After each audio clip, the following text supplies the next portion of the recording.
ఛానలుకి స్వాగతం. మీ ఇంట్లో దైవ శక్తులు ఉంటే కనుక ఈ సంకేతాలు మీకు ఖచ్చితంగా కనిపిస్తాయి. అయితే ఏ సంకేతాలు మీకు కనిపిస్తే దైవ శక్తులు మీ ఇంట్లో ఉన్నాయని అర్థం చేసుకోవాలో వీడియోలో వివరంగా చెప్పటం జరిగింది. వీడియోలోకి వెళ్లే ముందు మా చిన్న రిక్వెస్ట్ ఏంటంటే, ఇంతకు ముందు కనుక మా ఛానల్ని మీరు సబ్స్క్రైబ్ చేసుకోనట్లయితే సబ్స్క్రైబ్ చేసుకోండి. అలాగే పక్కనే ఉన్న బెల్ ని యాక్టివేట్ చేసుకోండి. ప్రతి ఒక్కరూ కూడా అదృష్టాన్ని కోరుకుంటారు. అయితే అదృష్టం అనేది కొందరికి మాత్రమే వరిస్తుంది. ఈ ప్రపంచంలో దుష్ట శక్తులు ఉన్నట్టే దైవ శక్తులు కూడా ఉంటాయి. మనలో చాలా మంది ఎన్ని పూజలు చేసినా కానీ ఉపయోగం లేదని బాధపడుతూ ఉంటారు. అయితే అలా ఎప్పుడూ అనుకోకూడదు. ఎందుకంటే ఏదో ఒక సమయంలో మీరు చేసే పూజలకు ఫలితం ఖచ్చితంగా లభిస్తుంది. ఆ దేవుడి ఆశీర్వాదం మన ఇంటిపై ఉంటే మన జీవితంలో ఎలాంటి కష్టాలు లేకుండా సుఖ సంతోషాలతో మనం జీవించవచ్చు. అయితే మనకి అదృష్టం పట్టబోయే ముందు ఆ పరమేశ్వరుడు ముందుగానే మనకు కొన్ని సంకేతాలు అందజేస్తాడని వేద పండితులు చెబుతున్నారు. ఆ సంకేతాలను కనుక మనం గుర్తిస్తే ఖచ్చితంగా మనకు అతి త్వరలో అఖండ రాజయోగం పట్టబోతుందని అర్థం చేసుకోవాలి. లక్ష్మీదేవి ఎవరి ఇంటికి వచ్చినా చెప్పే వస్తుందని, కాకపోతే ఆ సంకేతాలు మనం గుర్తించాలని పండితులు సూచిస్తున్నారు. అయితే మీ ఇంట్లో దైవ శక్తి ఉందని తెలిపే కొన్ని సంకేతాలు మనకు కనిపిస్తూ ఉంటాయి. కాబట్టి ఆ సంకేతాల ద్వారా మనం ఖచ్చితంగా మన ఇంట్లో దైవ శక్తి ఉందని అర్థం చేసుకోవచ్చు. కొంతమందికి ఉదయం బ్రహ్మ ముహూర్తంలో మెలకువ వస్తుంది. అంటే ఉదయం 3:30 గంటల నుండి 5:30 గంటల మధ్య మీకు ఎవరూ లేపకుండానే, అలాగే ఎటువంటి అల్లారం పెట్టుకోకుండానే దానికదే మెలకువ వస్తూ ఉంటుంది.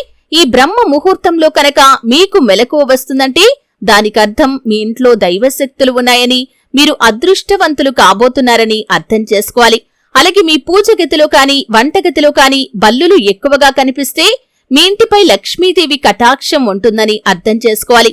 ఉదయం నిద్రలేవగానే మీ ఇంటి పరిసరాల్లో ఉడత కనుక మీకు కనిపిస్తే మీ ఇంట్లో దేవతలు తిరుగుతున్నారని దానికి సంకేతం.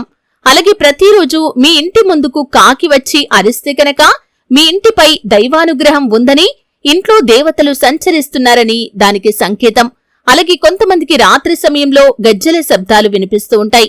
ఇలాంటి శబ్దాలు ఎవరికైనా వినిపిస్తే చాలా భయపడిపోతూ ఉంటారు. కానీ అర్ధరాత్రి సమయంలో గజ్జెల శబ్దం వినిపిస్తే అది చాలా శుభసూచకం. గజ్జెల మోతను వింటే మీ ఇంటికి లక్ష్మీదేవి రాబోతుందని అర్థం చేసుకోవాలి. అలాగే మీ ఇంట్లో నల్ల చీమలు ఉంటే కనుక ఇది చాలా శుభ సంకేతం. ఇంట్లోకి నల్ల చీమలు వస్తున్నాయంటే త్వరలో మీ ఇంటికి డబ్బు రాబోతుందని అర్థం చేసుకోవాలి. అలాగే లక్ష్మీదేవి అనుగ్రహం పొందుకోవాలి అంటే ప్రతి శుక్రవారం రోజున ఇంట్లో పూజ ఖచ్చితంగా చేయాలి. అలాగే ప్రతి శుక్రవారం రోజు గడపలకు పసుపు రాసి ఇంటి ముందు అందంగా ముగ్గులు వేసుకోవాలి. విపరీతమైన డబ్బు సమస్యలతో బాధపడుతున్నవారు ప్రతి శుక్రవారం రోజున ఆవు నెయ్యితో ఇంట్లో దీపారాధన చేస్తే లక్ష్మీదేవిని తలుచుకుంటూ ఒక కొబ్బరికాయ కొడితే చాలా మంచిది. వరుసగా 3 శుక్రవారాలు ఇలా చేస్తే ఇంటికి ఊహించని ఐశ్వర్యం లభిస్తుంది.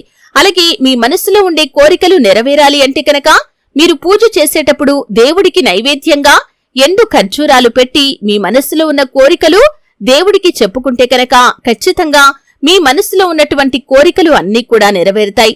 పసుపు అంటేనే దేవతలకి స్వరూపం. పసుపు దైవ శక్తులను ఆకర్షిస్తుంది. ప్రతి వారంలో ఒకసారి మీ ఇల్లంతా కూడా పసుపు నీళ్లను చల్లుకోండి. ఇంట్లో పసుపు నీళ్లను చిలకరిస్తే ఖచ్చితంగా దేవతలు మీ ఇంట్లో సంచరిస్తారు.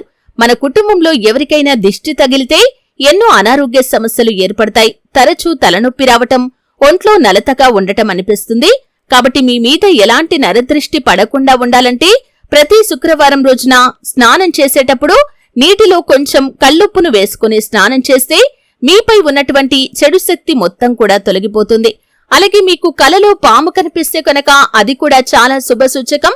మీ ఇంట్లో నాగదేవత ఉందని అర్థం చేసుకోవాలి. ఈ విధంగా కొన్ని సంకేతాల ద్వారా మన ఇంట్లో దైవశక్తులు ఉన్నాయని మనం అర్థం చేసుకోవచ్చు. చూసారు కదండి. వీడియో నచ్చితే ఖచ్చితంగా లైక్ చేయండి. మరిన్ని మంచి మంచి వీడియోల కోసం ఇప్పుడే మా ఛానల్ని సబ్స్క్రైబ్ చేసుకోండి.